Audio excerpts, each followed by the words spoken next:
जब से सविता अपने ननद के लड़के की शादी से आई है, उनकी बहू का चाँद सा उजला चेहरा देखा है।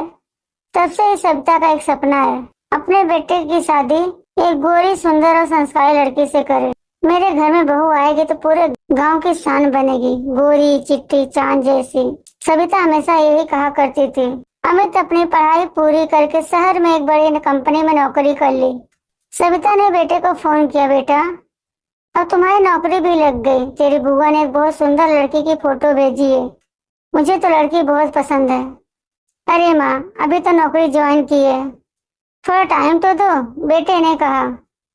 माँ ने कहा एक बार आकर तू लड़की तो देख ले। अमित बिना जवाब दिए फोन काट दिया।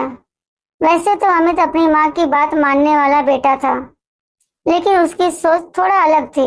वह गांव के लड़के से शादी नहीं करना चाहता था, लेकिन माँ के खिलाफ भी नहीं जा सकता था।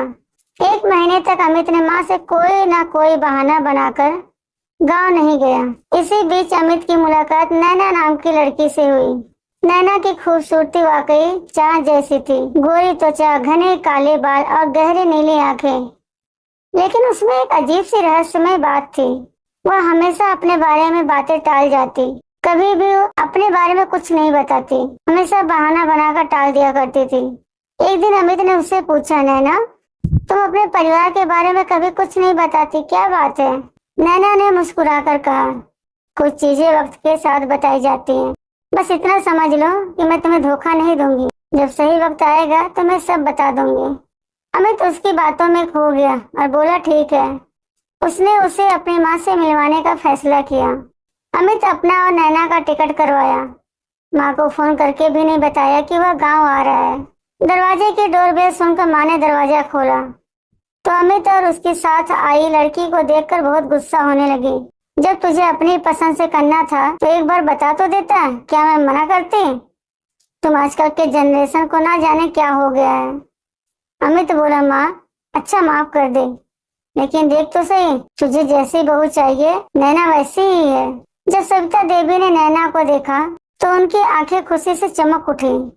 यही तो मेरा सपना था, ऐसी बहू मिल जाए तो मेरी जिंदगी संवर जाएगी, उन्होंने कहा। सविता अपनी बहू की सुंदरता का बखान करते नहीं थकती थी। गांव की औरतें सविता से कहती थी, अरे सुंदर ही है या कुछ सहूर भी है, तुम सबको तो जलन हो रही है कि मुझे इतनी सुंदर बहू मिली है। लेकिन गांव की एक बूढ़ी औरत ने सविता देवी को चेतावनी दी, बहू के रंग रूप पर मत जाना, उसकी आंखों में कुछ अजीब सा है, संभल कर रहना। मुझे वह लड़की कुछ अजीब लगी, जैसे वह इंसान नहीं कुछ और ही है। सविता ने इसे मजाक में लिया और कहा, ये सब तुम्हारे वहम है काकी, मेरी बहू चाँद का टुकड़ा है। गांव में किसी की बहू इतनी सुंदर नहीं है, इसीलिए सब जलते हैं। धीरे धीरे नैना के घर में आने के बाद गांव में अजीब घटनाएं होने लगी। कभी किसी के घर से चीजें गायब हो जाती, कभी रात में सुनाई देने वाली डरावनी आवाजें, कुत्तों का जोर जोर से भौंकना, यह सब नॉर्मल नहीं था। एक रात सविता ने घर के आंगन में एक साया देखा। कौन है वहाँ? उन्होंने डरते हुए पूछा। साया बिना कुछ कहे गायब हो गया। अगले दिन सविता ने गांव के मंदिर के पुजारी को घर बुलाया और वह पंडित बोला, तुम्हारे घर पर कुछ अशुभ छाया है, सावधान रहो। अमित ने इसे बकवास समझा, लेकिन सविता देवी को शक होने लगा। एक रात सविता देवी ने नैना को घर के पीछे वाले कमरे में कुछ जलाते हुए देखा। नैना, ये क्या कर रही हो? उन्होंने चिल्लाकर पूछा। नैना ने पलट कर देखा। उसकी आंखें अब नीली नहीं बल्कि लाल हो चुकी थी। उसकी आवाज बदल चुकी थी। तुम्हें नहीं पता मैं कौन हूँ? तुमने मुझे इस घर में लाकर बहुत बड़ी गलती की है।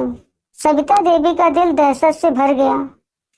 अमित ने दौड़ते हुए आकर नैना को रोकने की कोशिश की, लेकिन नैना गायब हो गई। अगले दिन पुजारी ने सविता देवी को बताया, वो कोई इंसान नहीं थी, वो एक आत्मा थी, एक छलावा था जो गोरे रंग की सुंदरता के पीछे छिपी थी। उसने तुम्हारे सपने का फायदा उठाया।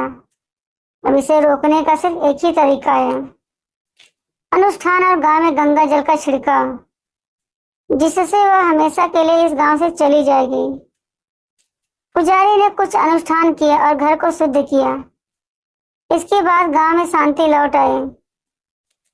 इस घटना के बाद सविता देवी ने अम्मी से कहा, बेटा अब मैं समझ गई कि रंग रूप पर जाना सबसे बड़ी मूर्खता है। असली सुंदरता इंसान के दिल में होती है, उसके चेहरे पर नहीं। अमित ने अपनी माँ से वादा किया कि वह अब किसी लड़की को उसके गुणों और सच्चाई के आधार पर चुनेगा, ना कि बाहरी सुंदरता पर।